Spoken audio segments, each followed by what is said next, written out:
아버지, 어때요? 우리 유정이 정말 착하죠? 무진아, 너 네 애비가 어떻게 회사 키웠는 줄 알지? 네? 갑자기 무슨 소리세요? 사업을 제대로 굴리려면 같이 일하는 사람을 옆에 잘 둬야 해. 10년을 잘해도 중요한 순간에 뒤통수 치는 게 사람이고, 안 당하려면 누가 내 옆에 있을 사람인지 잘 가려내야 하는 거야. 내가 이 바닥에 사업 40년 굴려보니까 웬만한 사람만 봐도 딱 이 애비는 눈에 사이즈가 나온다. 누가 도움이 되는 사람인지, 누가 내 등에 칼 꽂을 사람인지. 아버지 말씀은 유정이가 제 등에 칼을 꽂을 사람이라는 거예요? 아직 그건 모르지만 그 아가씨 썩 믿음직하지는 않다. 내 말만큼 믿을 만하고 속이 착한 사람 같지가 않다 이거야. 아버지, 유정이에 대해 그렇게 함부로 말하지 마세요. 저 정말 유정이 사랑하고 저랑 결혼할 여자라고요. 아니, 내가 헤어지라고 했어.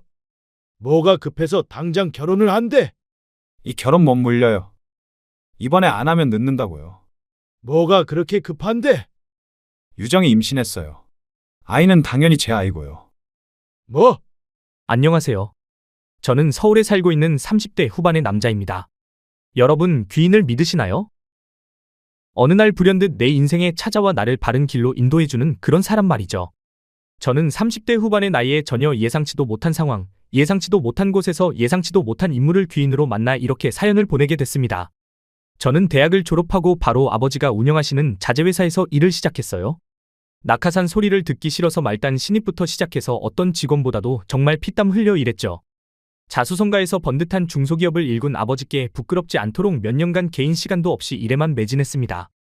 30대 후반이 되자 일적으로는 누구에게나 인정받을 정도의 커리어를 쌓았지만 연애는 그렇지 못했습니다. 30대 넘어가면서 주변에서 슬금슬금 청첩장이 날아오는데 저도 슬슬 외롭더라고요. 도대체 제대로 된 연애를 했던 게 언젠지 가물가물하기까지 했어요. 그때부터 입버릇처럼 외롭다, 어디서 여자를 만나야 할지 모르겠다라고 하니까 제 오랜 친구 녀석이 괜찮은 여자 하나 소개시켜준다고 하더군요. 야, 이 형님이 너 외롭다는 말 듣고 괜찮은 여자 하나 알아왔다. 진짜? 어떤 여잔데? 어디서 아는 여자야? 회사 거래처 여직원인데. 거기 땡땡식품 있잖아. 뭐, 땡땡식품? 거기 대기업이잖아. 능력 있는 여자네. 맞아. 명문대 출신에 바로 대기업 취업한 엘리트야. 그것뿐이냐? 외모도 딱 네가 좋아하는 타입이야. 왜? 청초한 아나운서상. 성격도 괜찮아. 아, 말하다 보니 너한텐 좀 아까운데? 야, 아깝긴 뭐가 아까워? 내가 만나면 진짜 잘해줄 자신 있어. 나 이미 간하고 쓸개 다 줄 준비됐다. 친구의 말을 들은 저는 빨리 그 여직원을 만나고 싶어 안달이 났었죠. 드디어 그렇게 만난 여자는 정말 제가 꿈에 그리던 이상형이었습니다. 맑게 생긴 아나운서 스타일의 쾌활하고 다정한 말투. 거기에다 좋은 직장까지. 오히려 제가 너무 원하던 사람이 눈앞에 딱 나타나니까 불안하기까지 했죠. 하지만 제가 만난 사람은 몇 번의 만남 동안 저에게 계속해서 믿음을 주는 사람이었습니다. 무진 씨, 이거 받으세요. 이게 뭐예요? 이거 제가 만든 생강젤리예요. 저번부터 무진 씨 장기침도 자주 하고 목을 계속 가다듬는 게 목이 칼칼한가 해서 제가 만들어 봤어요. 아, 유정 씨 어떻게 아셨어요? 저 한절기만 되면 목 잠기는 것 때문에 회사에서 일하면서 물 계속 마시는데 와, 진짜 감동이에요. 이제 일하면서 이거 하나씩 먹으면서 하세요. 다 먹으면 제가 또 만들어 드릴게요.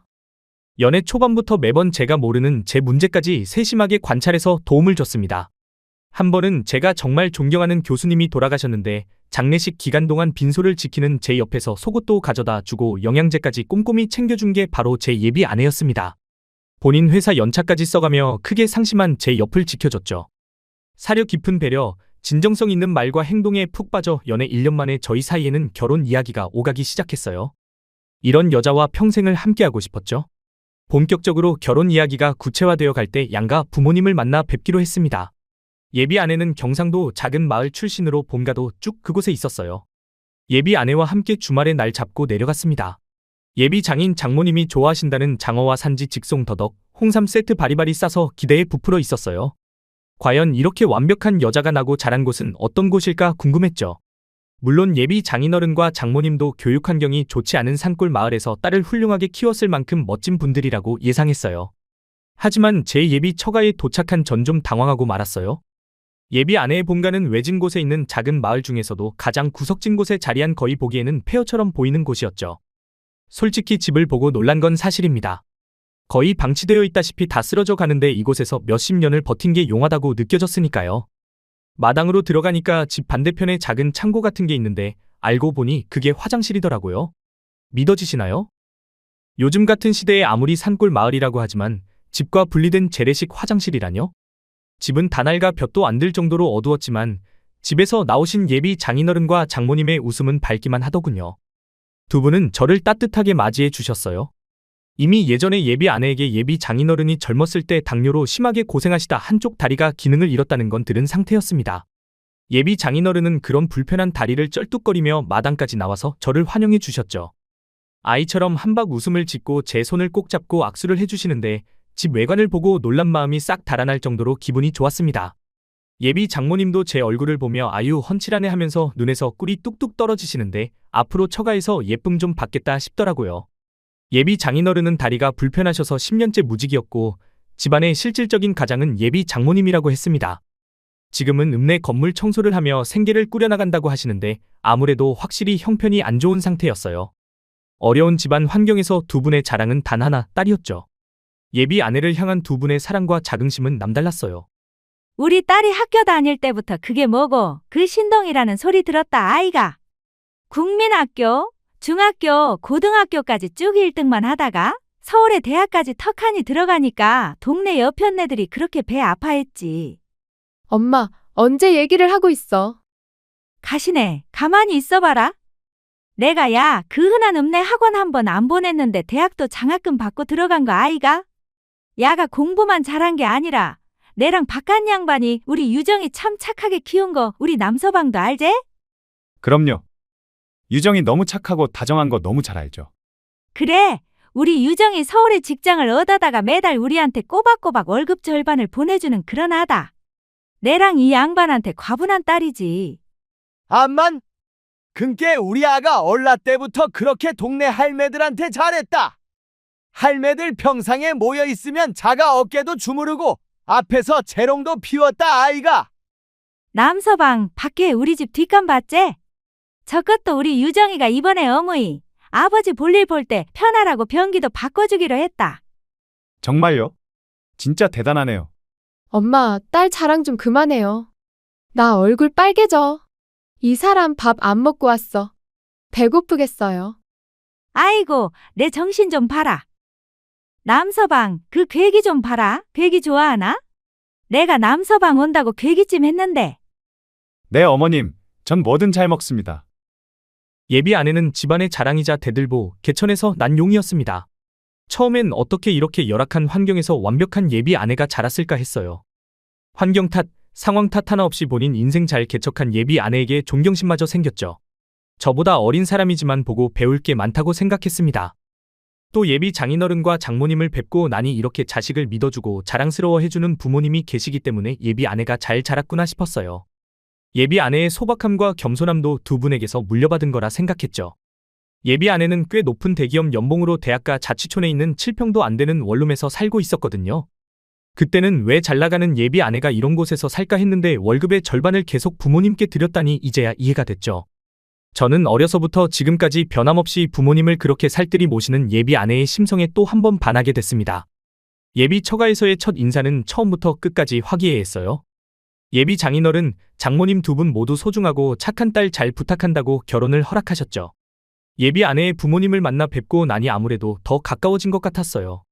그때쯤 예비 아내를 소개시켜준 친구에게서 연락이 왔어요. 결혼 허락도 받았으면 한턱 크게 쏘라고 말이죠. 제 이상형의 여자를 만나게 해준 친구인데 안 그래도 술 한 잔 사야겠다고 생각하던 참이었습니다. 저는 예비 아내와 함께 친구를 만났죠. 야, 이 자식. 좋은 여자 소개시켜줬더니 단번에 낚아채고 소식도 없어.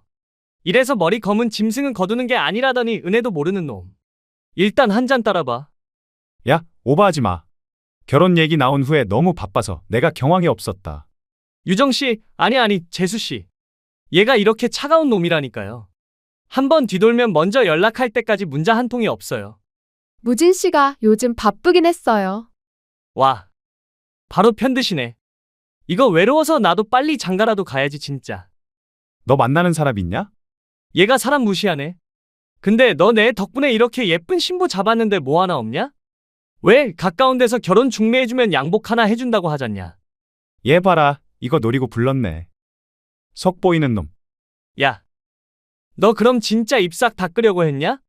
그래, 무진 씨. 강민 씨 덕분에 우리들 이렇게 만나서 결혼까지 하는데 뭐라도 해서 줘야죠. 저도 무진 씨 만나게 해줘서 뭐라도 해주고 싶은데 무진 씨는 아니에요. 야, 역시 우리 재수 씨 말 잘 통하시네. 재수 씨 결혼식 준비 걱정 마세요. 저 아는 것도 많고 아는 사람도 많아서 무진이 저놈보다 돈 많이 될걸요?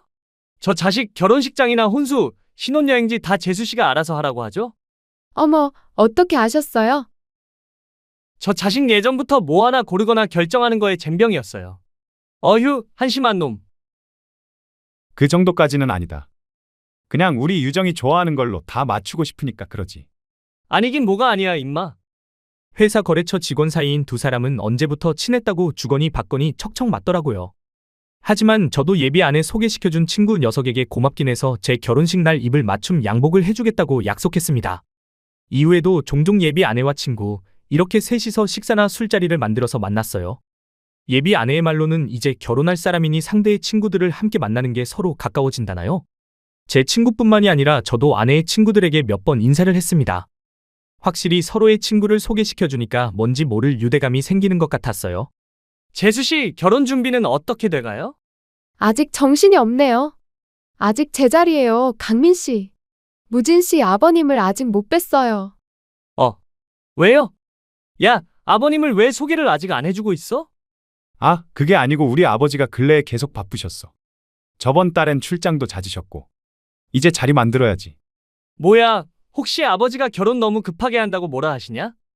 급하기 뭐가 급해. 그런 거 아니야? 유정아, 혹시라도 이상한 생각하지 마. 우리 아버지 유정이 엄청 보고 싶어 하셔. 알아요, 알아. 그때 아버지 회사 지점을 늘리는 문제로 아버지가 마땅히 시간이 나지 않으셨거든요. 혹시나 예비 아내가 오해라도 할까봐 전 빨리 아버지에게 소개시켜야겠다 싶었어요. 저는 부랴부랴 아버지께 말해 약속 날짜를 잡으려고 했죠. 하지만 이게 무슨 일인지 예비 아내가 저에게 임신 사실을 알렸습니다. 양가 부모님 다 만나 뵙기도 전에 혼전 임신이라니. 조금은 당황스러웠지만 물론 결혼 전 찾아온 축복에 너무 기뻤죠. 저도 아기를 빨리 갖고 싶었던 터라 언제 생기든 상관이 없었죠. 다만 예비 아내가 둘만의 신혼을 즐길 틈이 없다고 조금 실망하더군요. 저는 만에 하나의 경우에 대비해 예비 아내를 소개시켜 드린 뒤에 아버지에게 임신 사실을 말씀드리기로 했습니다. 드디어 예비 아내를 아버지께 소개시켜 드리는 날이 됐어요. 안녕하세요, 아버님. 전 강유정이라고 합니다. 반가워요. 무진이 예비되는 사람입니다. 네, 아버님. 정말 만나 뵙고 싶었어요. 무진 씨가 누굴 닮아서 이렇게 훤칠하나 했는데 아버님 닮아서 그런가 봐요. 고마워요. 아버님, 말씀 놓으세요. 이제 곧 며느리 될 텐데 빨리 놓으셔야 빨리 가까워지죠. 그럼 편하게 할까? 부모님이 경상도 분들이라고? 네, 저도 경상도 토박이에요. 분위기는 나쁘지 않았습니다.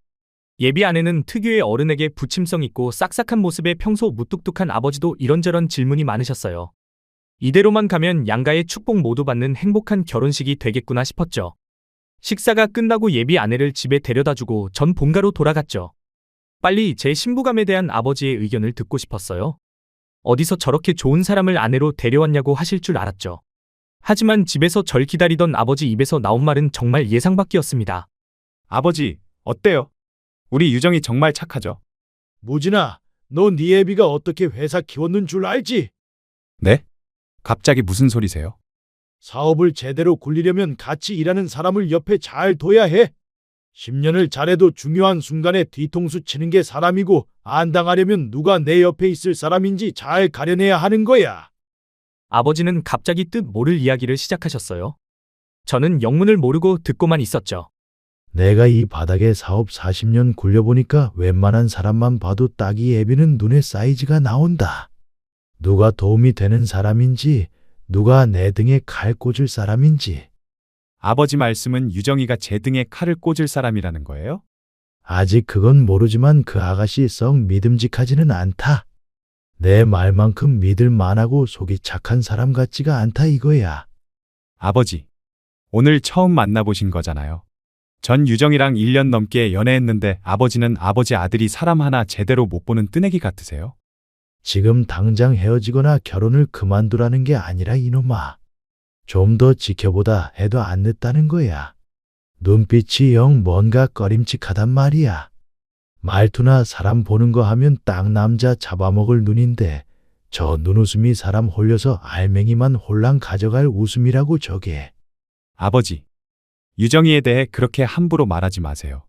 저 정말 유정이 사랑하고 저랑 결혼할 여자라고요. 아니, 내가 헤어지라고 했어. 뭐가 급해서 당장 결혼을 한대. 이 결혼 못 물려요. 이번에 안 하면 늦는다고요. 뭐가 그렇게 급한데? 유정이 임신했어요. 아이는 당연히 제 아이고요. 뭐? 결혼을 늦추라고 하는 아버지에게 전 예비 아내의 임신 사실을 알렸습니다. 예비 아내가 임신을 했으니 결혼을 허락 안 하시지 않을 거라고 생각했어요. 아버지는 한숨을 푹 내쉬더니 말씀하셨습니다. 그래, 내 뜻대로 해라. 애가 들어섰으니 남자가 결혼을 물을 수도 없고 너도 대가리 컸으니 생각이 다 있겠지. 아버지는 찜찜해하시고 저도 아버지의 허락이 찜찜하긴 하더라고요. 하지만 그나마 허락은 하셔서 다행이라고 스스로를 위로했죠. 아버지는 일찍 어머니를 먼저 보내시고 혼자 저를 키우셨거든요. 아무래도 하나뿐인 아들의 하나뿐인 가족이니 좀 예민해지시고 걱정이 많으실 거라 생각했죠. 양가의 결혼 허락을 모두 받았으니 저와 예비 아내는 결혼식 준비를 착착 해나갔습니다. 처음엔 결혼을 탐탁지 않아 하셨지만 아버지는 그래도 좋은 집에서 마음 편히 살라고 15억 상당의 신축 아파트 매매를 해주셨어요. 예비 아내는 너무 과분하다고 앞으로 저에게나 제 아버지에게나 잘하겠다고 하더라고요. 그렇지만 아버지도 하나뿐인 아들을 믿고 예비 아내에게 정을 주려고 노력하시는 건지 사정이 여의치 않은 예비 아내를 위해 원하는 혼수 목록을 정해오면 본인이 책임지겠다고 하셨습니다. 이 소식을 들은 예비 아내의 부모님께서 정말 좋아하셨어요. 결혼 전 미리미리 짐을 신혼집으로 옮기기 시작했습니다. 아버지께서 마련해준 혼수 덕분에 짐이 많진 않았지만 전 그래도 넉넉히 일주일 잡고 옮기기로 했죠. 하지만 원룸에서 생활하던 아내는 그날 밤에 짐이 박스로 단 8개밖에 나오지 않는다고 하더군요. 굳이 이삿짐 센터에서 연락할 필요도 없이 용달차 하나로 간단히 해결될 것 같았어요. 시간도 얼마 안 걸릴 테니 아내의 짐은 결혼식 바로 전날 옮겨도 문제가 없겠다 싶었죠. 용달차를 어디에서 불러야 할지 고민하는 예비 아내에게 제가 해결한다고 했습니다. 예비 아내가 사는 동네에서 가까운 센터를 찾다가 문득 개인 이삿짐 센터를 시작했다가 접은 대학 선배가 생각나더라고요. 사업 자금이 부족해서 사업을 접게 됐는데 아직 사업이 다 정리가 안 된 상태라서 미리 준비한 용달차를 팔지도 못했다고 한 게 떠올랐거든요. 전 그 선배에게 바로 전화를 했습니다. 안 그래도 놀고 있어서 시간 많다고 선배는 흔쾌히 도와주겠다고 했죠. 야, 그럼 주소 문자로 찍어 보내라. 내가 시간 맞춰서 갈게. 네, 선배. 정말 고마워요. 거기 주변에 마땅한 업체가 없어서 걱정했는데. 야, 고마우면 이걸로 축의금 퉁치자. 에이, 그건 당연한 거고 제가 수고비 더 챙겨드려야죠.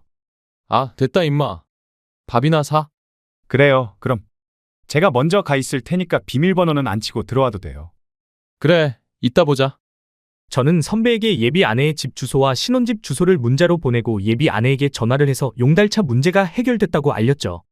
예비 아내는 살았다고 그런 걱정 안 하고 자기는 결혼식 전이라 샵에서 마사지와 피부 관리 받고 밤에 신혼집으로 가겠다고 하더군요. 저는 알겠다고 한 뒤 신혼집으로 갈 준비를 했습니다. 신혼집에 도착해 먼저 가져다 놓은 제 짐을 정리하고 있었어요. 몇 시간 뒤 선배가 아파트에 도착했다고 문을 열어달라고 연락을 해왔습니다. 저는 공동현관을 열어주고 현관으로 나가 선배를 기다렸죠. 선배는 몇 분 뒤 끌차에 짐을 싣고 왔습니다. 선배, 오셨어요? 우리 진짜 오랜만이죠. 선배한테 이삿짐 배달 부탁하면서 얼굴 볼 줄 몰랐네. 이거 한 번에 다 들고 올라오셨어요? 저 내려오라고 부르시지. 야. 꽉 차 있지도 않아서 무겁지도 않더라. 근데 무진아. 네? 왜요? 근데 선배, 안색이 왜 이렇게 안 좋아요? 야, 그게. 내가 이걸 너한테 어떻게 꺼내야 할지 모르겠다. 선배는 잿빛이 된 안색으로 주저하며 저에게 이야기를 털어놓기 시작했고 선배 입에서 나온 말들은 전혀 믿을 수 없을 정도로 충격 그 자체였습니다. 야, 내가 들으려고 그런 게 아니라 진짜 나도 이런 경우가 처음이라서. 아, 됐다. 일단 네가 듣고 판단하는 게 낫겠어. 선배, 대체 무슨 얘기를 하려고요? 내가 중간부터 녹음을 했는데 일단 들어봐봐. 어리둥절한 제게 선배는 주머니에서 스마트폰을 꺼내 본인이 녹음했다는 걸 들려주었어요. 그래, 다 버렸어. 다. 나 옷도 절반은 버린 것 같아. 야, 이제 마음껏 진짜 잘 살 수 있는 집안에 시집 가는데 뭐하러 그동안 샀던 짝퉁을 들고 가니? 죄다 처분하니까 내 속이 다 시원하다 얘. 짐이 팍 줄어서 편하겠어. 이제 옷장에 전부 백화점에서 산 진짜 배기들로 꽉꽉 채워야지. 어? 아니야. 야, 내가 사달라는 거 다 사줘. 진짜 이번에 제대로 잡았어. 나한테 껌뻑 죽는다니까. 그래, 야, 말도 마. 이번에 들어가는 신혼집이 15억짜리다. 15억? 신축 건물이라서 이제 몇 년 사이에 20억, 30억으로 확 오를지 누가 알아? 그거 이제 이혼하면 절반은 다 내 거야. 내 거. 아, 진짜 호구 제대로 잡았다니까. 야, 그래도 3년은 살아야 하지 않겠니? 그동안 죽은 듯이 조용히 있어야지. 어머, 얘 말하는 것 좀 봐. 그러게 누가 멍청하게 사람 보는 눈도 없으래? 다 자업자득이야. 그 사람이 용달 불렀으니까. 거봐, 다 해준다니까. 나 손 하나 깜짝 안 해도 돼. 이게 대체 무슨 소린 거죠? 선배가 틀었던 녹음에서 흘러나오는 목소리는 분명히 얼마 후 저랑 결혼할 예비 아내의 목소리였습니다. 저는 호구 잡았다라고 깔깔거리며 말하는 목소리에 정말로 화가 났어요. 멍하니 지금 저에게 벌어진 일이 대체 무슨 일인지 이해하려고 애쓰는 도중 앞에 있던 선배의 목소리가 저를 깨웠습니다. 네가 알려준 주소로 가보니까 현관문이 열려 있더라고. 너한테서 용달 보냈다고 듣고 일부러 열어놓은 것 같은데 내가 들어가는지도 모르고 통화하면서 떠들고 있더라. 처음에 들어갔을 때 물건 다 버리고 갈 거다. 호구 아버지가 혼수도 싹 다 넣어줘서 너무 편하다 이 소리가 들리는데 이건 녹음해서 너한테 들려줘야겠더라고. 이게 무슨 일이냐 진짜? 이 여자 너하고 결혼하고 나서 일부러 이혼한 다음에 재산 빼돌리려고 했던 거 맞지? 일단 그 여자 통화 끝날 때쯤 들어간 척 아무렇지 않게 행동하긴 했는데 내가 거기서 따질 수도 없는 노릇이고. 야, 이거 당장 결혼식이 내일이라도 엎어야지. 아니, 오늘이라도 엎어야 할 문제다 무진아. 선배, 저 그 음성 파일 좀 보내주실래요? 그리고 정말 죄송하지만 이 짐들 그 집에 도로 가져다 놔주세요. 죄송해요. 헛고생시켜서. 제가 그 집 비밀번호 드릴게요. 그래. 나한테 미안할 필요 없어. 이 정도는 당연하지. 전 일단 선배에게 녹음 파일을 받았습니다. 그리고 선배에게는 고맙다고 하고 일단 이 일은 비밀로 해달라고 내가 해결하겠다고 말한 뒤에 보냈어요. 그리고 예비 아내, 아니 그녀에게 문자를 보냈습니다. 오늘 몸 상태가 영 안 좋으니까 오늘은 내 자취방 가서 일찍 잘게. 그리고 결혼 전에 신랑이 신부 보면 부정 탄다더라. 너도 오늘 일찍 쉬고 내일 결혼식장에서 보자. 라고 말이죠. 아, 정말 제 운명의 여자라고 생각한 사람이 알고 보니 저에게서 한몫 단단히 챙기기 위해 모든 걸 연기한 가증스러운 인간 이하의 물건이라니. 불현듯 아버지가 맞았구나 싶었습니다. 아버지의 촉이 확실하게 맞았던 거죠. 이래서 부모가 말리는 결혼은 하지 말라는 건가요? 전 그녀와 새로 시작하려고 했던 신혼집에 덩그러니 서 있었습니다. 당장 내일이었어요. 내일 그녀와 전 결혼식장에 들어가 수백 명의 사람들 앞에서 혼인서약을 할 예정이었단 말입니다. 눈앞이 깜깜해지더군요. 이걸 어디서부터 어디까지 해결해야 하나, 이 결혼을 취소해야 하는 거겠지? 하고 머리가 띵하고 아팠습니다. 그 순간 제가 있는 신혼집을 쭉 눈으로 훑었어요. 그 여자가 고른 바닥 자재와 벽지로 싹 다 리모델링을 끝내 깔끔한 집 안 내부와 그곳을 채운 최신식 가전제품들. 그걸 보니 거짓말처럼 다 정리가 되더군요. 제가 그 여자한테 어떻게 했는데. 우리 아버지가 아들만 믿고 저를 위해 몇십억짜리 신혼집을 내주고 지가 원하는 혼수로 가득 다 채워졌는데 내 뒤통수를 치고 이 집 절반을 가져가려고 해? 전 배신감에 온몸이 부들부들 떨렸고 당장 아버지를 만나기 위해 본가로 갔습니다.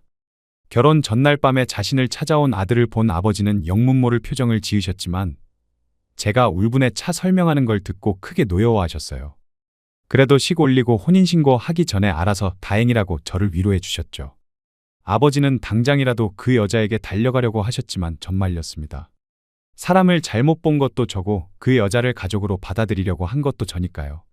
저는 아버지께 제가 해결하겠다고 말씀드렸고 아버지는 결국 알겠다고 하셨죠. 저는 아버지께 내일 결혼식에 저희 쪽으로 오기로 했던 사람들에게 결혼식이 취소됐다고 연락을 돌려달라고 부탁했습니다. 아버지는 늦은 밤 하객 명단을 옆구리에 끼고 결혼식에 초대한 지인, 친척들에게 쉼없이 문자를 보내고 또 전화를 하셨죠.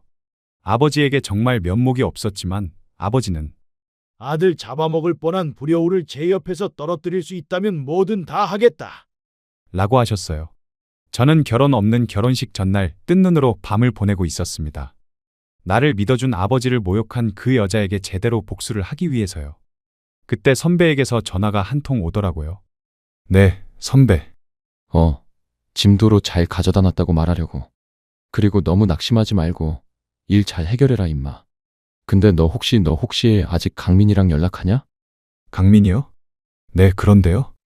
너 그럼 그 여자가 강민이 전 여친인 것도 알고 있었어? 네? 아니, 전 여친인지 아직도 사귀는 건지 모르겠다. 내가 어제 그 여자 얼굴 보고 어디서 본 것 같긴 했거든. 지금 생각해보니까 몇 년 전에 강민이가 나한테 여친이라고 사진 보여줬던 게 생각나는 거야. 근데 내가 너랑 강민이가 대학 때부터 친한 친구인 걸 아는데 네가 강민이 전 여친이랑 결혼까지 한다고 하진 않을 거 아니야.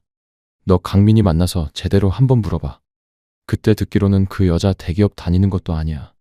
네일아트 가게 차린다고 했던 것 같은데. 미치겠네. 그러고 보니 제가 왜 진작 그 생각을 못했을까요? 강민이 그놈이 소개시켜준 여자인데 그놈한테 먼저 물어봤어야 했습니다. 너무 많은 일이 하루 만에 일어난 거라 그놈한테 연락할 틈조차 없었네요. 근데 여친이라고요? 이제야 퍼즐이 딱 맞춰졌습니다. 그 여자에겐 공범이 있었던 거고 그게 제 친구라는 더러운 놈이었던 거죠. 그 둘이서 저 하나 호구 만들어서 한몫 단단히 챙기려고 했던 겁니다. 그럼 답 나오는 거죠. 전 그 여자 뱃속의 아이 아버지가 내가 아닐 수도 있다는 의심을 품었습니다. 저는 선배에게 말해줘서 고맙다고 내일 결혼식은 취소니까 안 와도 된다고 말하고는 전화를 끊었어요. 제가 복수해야 할 상대는 2명으로 늘어났습니다. 아버지에게 말해서 그 친구 놈에겐 결혼식 취소 문자를 보내지 않았죠. 전 결혼식 당일 예정된 예식 3시간 전에 결혼식장에 도착했습니다. 식장 측의 계약금의 30%를 더 지불할 테니 제가 만든 계획대로 식을 진행해달라고 부탁했어요. 저는 그 정도로 절박했습니다. 식장에 피해가 안 가도록 하겠다는 제 간곡한 부탁과 30%라는 웃돈의 직원들은 당황하는가 싶더니 금방 알겠다고 했죠. 저는 직원에게 선배에게서 받은 녹음 파일을 건네준 뒤 결혼식은 예정대로 진행하라는 말과 꼭 예식 과정을 동영상으로 찍어달라고 했어요. 그리고 1층으로 내려가 그 여자 측에서 올 하객들을 기다렸어요. 결혼식 1시간 전 저 멀리서 관광버스가 오는 게 보였습니다. 먼 곳에서 동네 사람들이 단체로 오느라 버스를 대절했다고 그 여자한테서 들었어요. 저 수십 명의 사람들 앞에서 그 여자에게 개망신을 줄 생각이었죠. 버스에서 내리는 사람들 속엔 제 예비 장인 장모가 되실 뻔했던 2분도 보이더군요. 그 여자 아버지는 지팡이를 찢고 힘겹게 오시는데 2분에게 나쁜 감정은 없지만 딸자식의 잘못된 인성을 깨우치시길 바랬죠. 아무튼 그렇게 식장에 입장하는 사람들은 점점 어리둥절한 표정을 짓더군요. 넓은 예식장의 사람이라고는 신부 측 하객분이니 의아했겠죠. 예비 장인 장모님도 2분만 식장 도우미 안내를 받아 하객을 맞이하는 입구에 멀뚱히 서 계셨어요. 여기저기 두리번거리며 저와 제 아버지를 찾는 것 같았는데 식장 도우미들에게 물어봐도 답을 안 해주니까 별 수 있나요? 식장으로 들어서는 제 친구 놈도 보이는데 중매값이라고 제가 해준 새 양복을 입고 들어오더군요. 저는 속으로 그 옷이 내 놈의 수이다. 하고 되뇌었죠. 도우미들은 제가 말한 대로 신부 측 사람들이 무슨 일이냐, 사람이 왜 이것밖에 없냐고, 신랑은 어디 갔냐고 물으면 식장 측도 아는 게 없고 결혼식은 정상적으로 진행될 테니 걱정 말라는 말만 기계처럼 내뱉을 뿐이었죠. 결혼식 시간이 다가올수록 사람들은 크게 웅성거리기 시작했어요. 아니 뭐야, 사람이 왜 이것뿐이야? 남편 아버지가 사업한다고 하객이 어마어마할 거라고 하더니만. 그러게 이렇게 횡한데 결혼식을 하긴 하는 거야. 거참 식장에 우리 마을 사람들만 다 있는 것 같네. 유정 엄마, 이거 결혼식 하는 거 맞아? 점점 전염병처럼 동요하는 그 여자 측 하객들은 그 여자 부모님에게 따지기 시작했어요. 그녀는 신부 대기실에 있어서 이 사실을 전혀 모르고 있겠죠. 식장 도우미들은 제 지시대로 예식장 홀에 모여있던 사람들을 결혼식이 시작할 테니 식장으로 들어가 착석하게 했습니다. 사람들은 하나 둘 이래도 되나 싶은 표정으로 자리에 앉았죠. 친구 놈도 그때부터 제 핸드폰으로 전화를 걸더군요. 무슨 일이 났나 싶겠죠? 전 그 전화를 무시하고 복수를 마무리 짓기 위해 다른 사람들의 눈을 피해 식장 뒤쪽으로 들어가 대기했어요. 식장은 고작 3분의 1도 차지 않았습니다. 사람들은 빈자리를 불안한 눈으로 훑으며 서로 속닥거렸어요. 결혼식 자리에 주례도 사회자도 신랑도 신랑 측 부모님도 없이 예정대로 결혼식은 시작됐어요. 거의 빈 식장에 신부 입장을 알리는 음악이 났죠. 신부 입장 음악이 켜졌고 그 여자가 등장했습니다. 눈을 내리깔고 세상 가증스럽게 등장한 그녀는 신부 입장을 하며 걸어왔죠. 그런데 하객이 허전한 게 이상해서인지 식장을 흘끗 보고 멈춰섰어요. 그때 그래 다 버렸어. 다 나. 옷도 절반은 버린 것 같아. 야, 이제 마음껏 진짜 잘 살 수 있는 집안에 시집 가는데 뭐하러 그동안 샀던 짝퉁을 들고 가니? 예식장에 그 여자가 통화했던 내용이 음악 대신에 울려 퍼졌습니다. 식장은 한순간에 아수라장이 되어버렸죠. 아니, 이게 뭐야? 이거 유정이 목소리 아니야? 뭐, 호구? 유정이 남편이 호구라는 얘기야. 이게 다 무슨 난리야? 얘 유정아 이게 어떻게 된 거야? 이혼할 거라고? 어머 쟤는 결혼 전에 벌써 이혼할 목적인 거야? 유정 아빠 결혼식 취소면 내가 낸 축의금도 도로 내놔요. 아니, 이게 무슨 경우야? 하객들은 저마다 하나둘 언성을 높였고 몇 명은 그 여자와 그 여자 부모를 향해 질문 세례를 퍼부었습니다. 그녀는 지가 입은 웨딩드레스보다 더 얼굴이 하얗게 질려갔어요. 식장을 가득 채우는 본인의 인간 이하의 계획을 들으면서 본인이 들고 있던 부케도 떨어뜨리며 부들부들 떨더라고요. 그 여자 부모님도 하늘이 무너지는 걸 보는 얼굴이었습니다. 딸의 그런 계획을 아무것도 모르고 계셨던 거죠. 친구 놈도 두리번거리면서 어디로 튀려고 하는 것 같았는데 제가 그냥 보낼 것 같나요? 그 여자의 음성 파일이 끝나자 어두웠던 조명도 환해졌습니다. 그리고 술렁거리는 예식장으로 모든 걸 정리하기 위해 나갔어요. 무진 씨! 유령 신부 마냥 허옇게 질린 그녀는 저를 보고 절박하게 소리쳤어요. 전 그 여자를 무시하고 하객들에게 말했어요. 오늘 모여주신 분들 정말 죄송스럽게 생각합니다. 제가 머리 숙여 사과드립니다. 하지만 전 1년을 넘게 저 사악한 여자에게 속았어요. 저 여자는 저와 결혼 후에 이혼해서 어마어마한 금액의 위자료를 받을 계획이었던 겁니다. 그리고 저 무서운 여자를 도운 공범이 있습니다. 바로 저 여자를 제게 소개시켜준 저의 절친, 바로 저기 앉아있는 이강민, 바로 너. 전 손을 들어 친구 놈을 가리켰고 하객들은 일제히 경악스러운 표정과 함께 그놈을 쳐다봤죠. 그놈은 어디로 갈지 몰라 당황한 채 어정쩡한 자세에 그대로 굳었습니다. 저 자식은 본인이 사귀고 있던 여자를 저에게 소개시켜주고 나중에 받을 위자료를 나눠 가질 계획이었겠죠. 너네 둘, 뚫린 입이 있으면 어디 말해봐. 내 말이 틀려? 무진 씨? 무진 씨? 내 말 좀 들어봐. 다 오해야. 내가 다 설명할 수 있어. 왜? 내가 내 입으로 말하는 걸 진짜 날 머저리로 보는구나. 내가 그 말을 믿을 것 같아. 처음엔 맞아? 당신한테 돈 챙기고 이혼하려고 했는데 그거 다 저 사람 생각이었어. 저 사람이 먼저 지 친구 중에 아버지가 크게 사업하는 부자가 하나 있다고 해서 나도 이렇게까지 될 줄 몰랐어. 난 처음엔 그냥 생각 없이. 그때 친구 놈이 정신을 차리고 그녀에게 반박하기 시작했죠. 뭐? 이제 와서 다 내 생각이라고. 무진이 얘기 듣고 돈 뜯어내자고 한 게 누군데? 이게 어딜 떠넘기고 있어? 무진 씨? 저 얘기 듣지 마. 난 처음엔 정말 이혼할 생각이었는데 점점 당신이 좋아졌어. 내 마음은 진심이었다고. 우리 좋았잖아. 어? 무진 씨? 참나 얘 봐라? 너 나랑 3년이나 사귀었잖아. 이제 와서 무진이 자식한테 진심이라고. 지들끼리 저렇게 박 터지게 싸우는데 참나 볼만하더군요. 하객들은 이게 다 뭐냐 하는 얼굴로 흥미진진하게 보고 있고 그 여자 부모님들은 당장 뒤로 넘어가도 이상하지 않은 안색이었죠. 둘 다 입 다물어. 강유정, 너 명문대 졸업도 대기업 다닌다는 것도 다 거짓말이었지. 증거 다 있으니까 똑똑히 말해. 맞아. 근데 저 사람 강민 씨가 시킨 거야 그것도. 야, 신나서 그 회사 사원증 위조한 게 누군데? 그래, 어쩐지. 연애할 때 이상할 정도로 회사에 못 찾아오게 한 것도, 어딘지 말하는 게 전혀 똑똑해 보이지 않는 것도 내가 다 눈이 멀었던 거겠지. 무진아, 내가 잘못했다. 나도 일이 이 지경까지 올 줄 몰랐어. 저 여자가 부추기지만 않았으면 나도 안 했을 거야. 맹세해. 내가 먹고 살기 너무 힘들어서 그랬어. 나 한 번만 봐주라. 너랑 내가 몇 년치기냐, 친구야. 제발. 친구 놈은 억지 눈물을 쥐어짜며 식장 바닥에 무릎을 꿇더군요. 그 모습에 연민은커녕 더 화만 났습니다. 넌 몇 년 지기 친구를 속여서 혼인 빙자하는 게 말이 된다고 생각하냐? 됐고, 너희 둘 다 콩밥 먹을 준비를 하든지 나한테 피해 보상 금액을 주든지 준비나 해라. 뭐? 무진 씨, 그게 무슨... 설마 내가 가만히 있을 거라고 생각하진 않았겠지? 나 너네 둘한테 혼인 빙자 사기죄로 고소할 테니까 그렇게 알아. 형사소송은 물론이고 민사 손해배상까지 청구할 테니까. 뭐라고? 야, 무진아! 이러지 마, 무진 씨. 돈 없으면 징역 살든지. 요새는 벌금만 최대 2천인데? 민사소송도 따로 할 테니까 넉넉하게 준비해놔. 정신적 손해배상까지 너네들 등골 모조리 빼먹을 테니까 등 처먹히는 기분이 어떤지 똑똑히 가르쳐줄게. 내가 무진 씨, 나 당신 아기 가진 여자야. 어떻게 나한테 그럴 수가 있어? 그건 유전자 검사는 하고 나서 말해.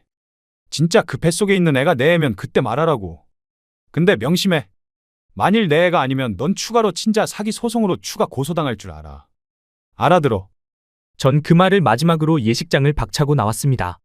그녀는 웨딩드레스를 질질 끌고 식장 밖까지 절 쫓아 나오더라고요. 그 더러운 손으로 잡고 매달리기에 뿌리치고 나갔습니다. 바닥에 주저앉아 엉엉 우는 모습 무심하게 한번 봐주고 나왔네요. 1년을 넘게 머저리처럼 쏘가 까맣게 썩었던 속이 다 뻥하고 뚫렸습니다. 저는 복수의 승리를 자축하며 빠르게 그 두 사람에게 혼인 빙자 사기를 비롯한 총 3개의 소송을 시작했어요. 제게 있는 그 여자의 통화 녹음과 결혼식장 녹화 영상으로 사기 행각이 모두 입증됐고 사기로 취득한 재산이 있다는 것도 입증했죠. 그리고 결국 소송 끝에 정신적 손해배상으로 제게 위자료를 줘야 한다고 법원의 판결을 받았습니다. 제가 받은 정신적 고통에 비해서 한없이 작은 금액이지만 그 인간 같지도 않은 것들을 괴롭게 하기엔 충분했죠. 정말 우스운 건 그 여자가 포기를 모르고 진짜 친자 검사를 했다는 거예요. 제 애라면 그걸 빌미로 다시 엮어보려는 거겠죠. 하지만 유전자 검사 결과 아이는 제 아이가 아니었습니다. 심지어 제 친구 놈의 아이도 아니었죠. 그 여자에게 제3의 남자가 있었던 겁니다. 여러분 믿어지시나요? 정말 끝도 없이 가지가지 아닌가요? 그 여자는 친구 놈에게도 버림받고 고향으로 돌아가 미혼모로 비참하게 살고 있다고 합니다. 그 난리를 다 보신 그 여자 부모님도 차마 그 여자를 내치지는 못하신 거겠죠. 그래도 평생 딸자식 착하다고 믿고 살아오셨을 텐데. 그 두 분께는 참 안타까울 따름입니다. 친구 놈의 소식은 전혀 들리지 않습니다. 대학 동창들에게 소문이 나서 주변 사람들 다 잃게 된 거죠. 뭐 자업자득 아니겠습니까? 시간이 얼추 지난 지금도 혹시 내가 그 여자 이삿짐을 선배에게 부탁하지 않았으면 어떻게 됐을까? 이 생각을 하면 오금이 다 저려오네요. 만약 그 선배가 그 여자 통화하는 소리를 녹음하지 못했다면 전 결혼 후 몇 년 뒤 이혼당해 위자료만 뺏겨 세상 불쌍한 인간이 되어 있었겠죠. 진짜 천운이 도왔고 그 선배가 제 인생을 살린 겁니다. 이 일로 귀인의 존재를 믿게 되었어요. 인간은 누구나 인생을 구원할 정도의 커다란 도움을 남에게 받는다고 하네요.